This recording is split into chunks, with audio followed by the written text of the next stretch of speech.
السلام علیکم ورحمۃ اللہ وبرکاتہ۔ اعوذ باللہ من الشیطان الرجیم، بسم اللہ الرحمن الرحیم۔ فَإِذَا جَاءَتِ الطَّامَّةُ الْكُبْرَى يَوْمَ يَتَذَكَّرُ الْإِنسَانُ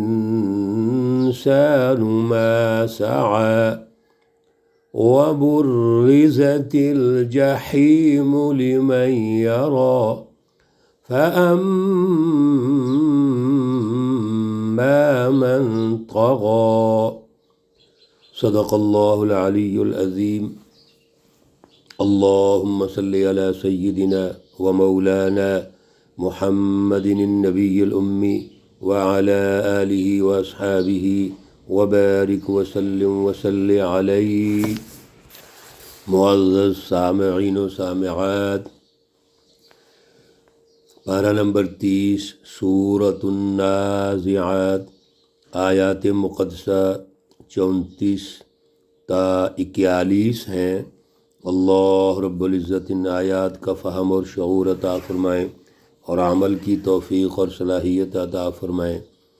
گزشتہ درس میں اللہ رب العزت کے دلائل ہم سن رہے تھے اور اللہ ارشاد فرما رہے تھے کہ اللہ نے آسمان پیدا کیا اور کتنے خوبصورت انداز میں کیا، پھر اللہ نے زمین پیدا کی، وہ کتنے خوبصورت انداز میں پیدا کی، اس میں وسائل رزق رکھ دیے۔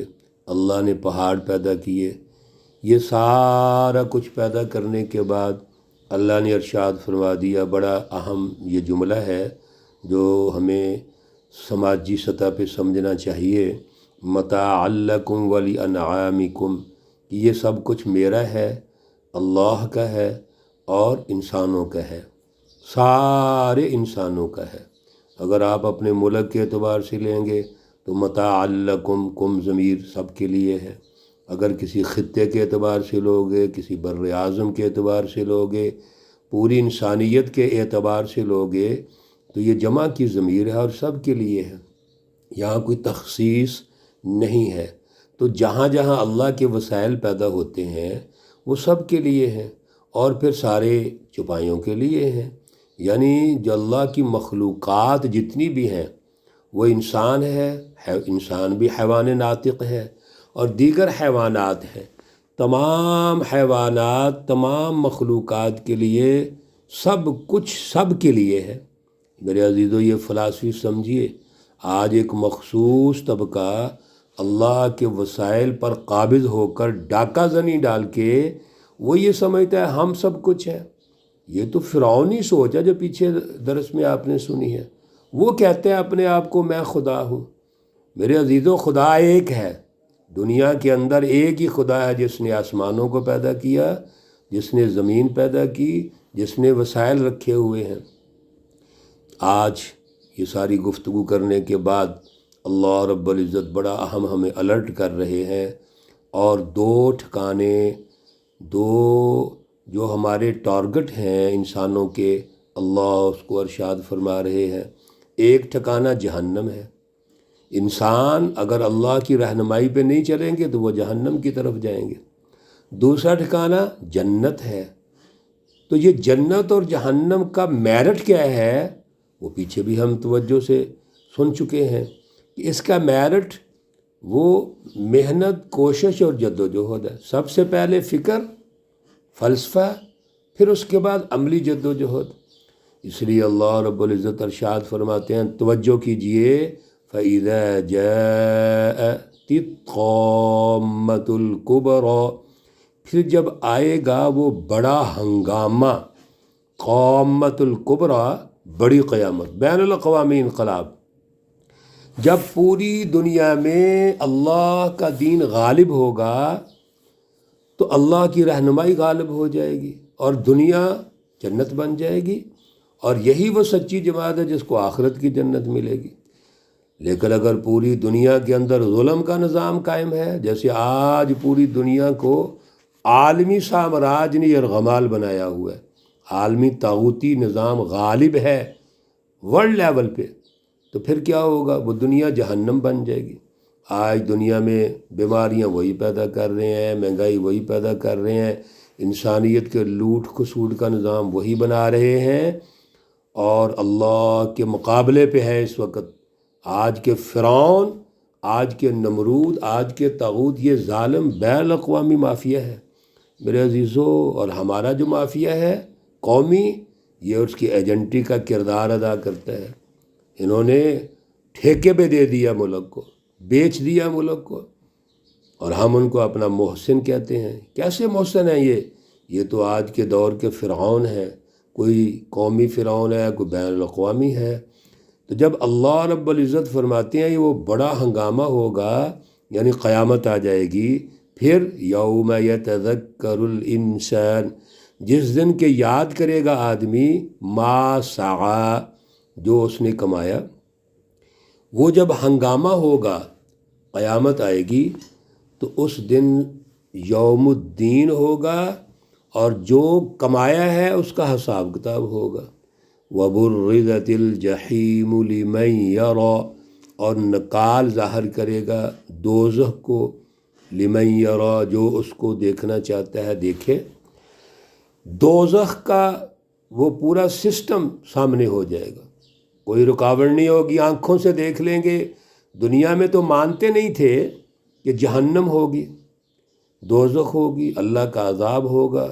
جب حضور بات فرماتے تھے، ارشاد فرماتے تھے، تو یہ کفار مکہ، مشرکین مکہ مذاق اڑاتے تھے۔ آج اپنی آنکھوں سے دیکھ لیں گے۔ اور یہ کن کے لیے جہنم ہے؟ سنیے، پیچھے بھی آپ نے یہ جو درس ہوا اس میں یہ سنا کہ فرعون کی طرف جاؤ، موسیٰ علیہ السلام سے کہا انہو طغی، اور وہاں طاغوتیت کی بات ہوئی تھی۔ اب پھر اللہ فرماتے ہیں فَأَمَّا مَن طغى، یہ لفظ یاد رکھیے قرآن پاک میں جہاں جہاں آ رہے ہیں، اس کا ریفرنس ذہن میں رکھیے۔ بس بہرحال جس نے ظلم قائم کیا، ظالمانہ نظام قائم کیا، دنیا کے اندر لوگوں کو غلام بنایا، اللہ کے وسائل پر قابض ہوئے، وَآثَرَ الْحَيَاةَ الدُّنْيَا، دنیا کی زندگی کو ترجیح دیا ہے، اپنے عارضی مفادات، جزوی مفادات، اپنے پارٹی کے مفادات وہ دنیا میں قائم کیے، انسانیت کا مفاد نہیں دیکھا، اللہ کی رہنمائی نہیں سمجھی، بلکہ دنیا کی اس ظلم کی زندگی کو، کفر اور شرک کی زندگی کو، منافقت کی زندگی کو ترجیح دی۔ فَإِنَّ الْجَحِيمَ هِيَ الْمَأْوَى، بس بے شک یہ جہیم، جہنم، دوزخ ان کا ٹھکانہ ہے۔ میرے عزیزو، اس سے زیادہ واضح، صاف ستھری اور آسان گفتگو ہو سکتی ہے؟ اللہ کوئی چیز چھپا رہے ہیں اور پھر بھی ہم نہ سمجھیں۔ اور آگے سنیے، یہ تو جہنم میں جانے والوں کا آپ نے وہ اللہ رب العزت کی رہنمائی سنی، ارشاد گرامی سنا، وَأَمَّا مَنْ خَافَ مَقَامَ رَبِّ، اور بہرحال جو ڈرا اپنے رب کے سامنے کھڑے ہونے سے، یعنی اس کے دل میں تقوی ہے، اللہ کا خوف ہے، اللہ کی رضا ہے، اس کا جو پروگرام ہے، اس کی جو سوچ ہے، جو بھی فلسفی ہے، وہ اللہ کی طرف سے ہے۔ وَنَهَى النَّفْسَ عَنِ الْهَوَىٰ، اور اپنی خواہشات کو دبا کر اس نے سچی رہنمائی کو قبول کیا، اور پھر اپنی انفرادیت کو اجتماعیت کے ساتھ جوڑ دیا، حقوق انسانیت کے لیے زندگی وقف کر دی، رسول اللہ صلی اللہ علیہ وسلم کے اسوہ حسنہ پہ چلا۔ یہ سچی جماعت جو جماعت صحابہ ہے، یہی تو وصف ہے ان کا، کہ وہ اللہ رب العزت کے اس سچے رسول سے جب وابستہ ہوتے ہیں، اللہ کی رہنمائی سے وابستہ ہوتے ہیں، اللہ سے وابستہ ہوتے ہیں، تو میرے عزیزو سب کچھ اللہ کے لیے قربان کر دیتے ہیں۔ ان اللہ اشتری من المؤمنین انفسہم واموالہم بان لہم الجنہ، یہ سچی جماعت کے ساتھ اللہ کا سودا ہو گیا ہے۔ سبحان اللہ، لفظ کتنا پیارا اللہ نے بولا کہ انہوں نے مجھے دے دیا کیا؟ اپنی جان، اپنا مال، سب کچھ مجھے دے دیا، اور میں نے اس کے بدلے میں ان کو جنت دے دی ہے۔ یہ ہے اللہ کا خوف، اللہ کی رضا، اللہ سے جڑ جانا، اللہ سے محبت۔ صرف بیانیہ نہیں ہوتا، ہم بیانیہ جاری کرتے ہیں، اللہ کو مانتے ہیں، اور اللہ کو ماننے کا بیانیہ جاری کرنے کے بعد چھری تیز کر دیتے ہیں، حقوق لوٹنا تیز کر دیتے ہیں، ظالموں کا ساتھ دیتے ہیں، ظالموں سے کمپرومائز کرتے ہیں، جھوٹ سے کمپرومائز کرتے ہیں۔ میرے عزیزو، بیانیہ کافی نہیں ہے، عمل ضروری ہے، جد و جہد ضروری ہے۔ وَأَمَّا مَنْ خَافَ مَقَامَ رَبِّ، جو اللہ کا ڈر لے کے اللہ کے پاس جائے گا، اور دنیا میں جو زندگی بسر کیا اس نے، وَآثَرَ الْحَيَاةَ الدُّنْيَا، دنیا کی زندگی کو ترجیح نہیں دی بلکہ اجتماعیت کو ترجیح دی، انسانی حقوق کو ترجیح دی، اللہ رب العزت کی پہچان پیدا کر کے انسان دوستی کے نظام بنائے۔ وَنَحَى النَّفْسَ عَنِ الْهَوَىٰ، اپنی خواہشات کے پیچھے نہیں چلا، وہ اللہ کی رہنمائی کے پیچھے چلا ہے۔ فَإِنَّ الْجَنَّةَ هِيَ الْمَأْوَىٰ، یہ ہے وہ سچی جماعت، سچے لوگ جن کا ٹھکانہ جنت ہوگا۔ پیچھے جہنمیوں کا ٹھکانہ کیا تھا؟ فَإِنَّ الْجَحِيمَ هِيَ الْمَأْوَىٰ، جہنم ان کا ٹھکانہ تھا، اور یہاں پر اللہ نے ارشاد فرما دیا فَإِنَّ الْجَنَّةَ هِيَ الْمَأْوَىٰ، ان کا ٹھکانہ جنت ہے۔ اللہ ہمیں بھی یہ جنت جیسی اعلیٰ نعمت عطا فرمائیں۔ لیکن میرے عزیزو، اللہ رب العزت جنت اور جہنم صرف بیان سے نہیں دیں گے، سوچ سے نہیں دیں گے۔ ما سعی، پیچھے آپ نے سن لیا ہے، جو ہم نے کمایا ہے، جنت کمائی ہے جنت ملے گی، جہنم کمائی ہے جہنم ملے گی۔ لیکن کمانا کہاں ہے؟ اس دنیا کے اندر۔ آج ہم نے غور کرنا ہے۔ اللہ ہمارے اندر صلاحیت عطا فرمائیں، اعلیٰ شعور عطا فرمائیں۔ اللہ رب العزت تمام بیماروں کو شفائے کاملہ عاجلہ مستمرہ عطا فرمائیں۔ اللہ رب العزت تمام مرحومین و مرحومات کو جنت الفردوس میں اعلیٰ مقام عطا فرمائیں۔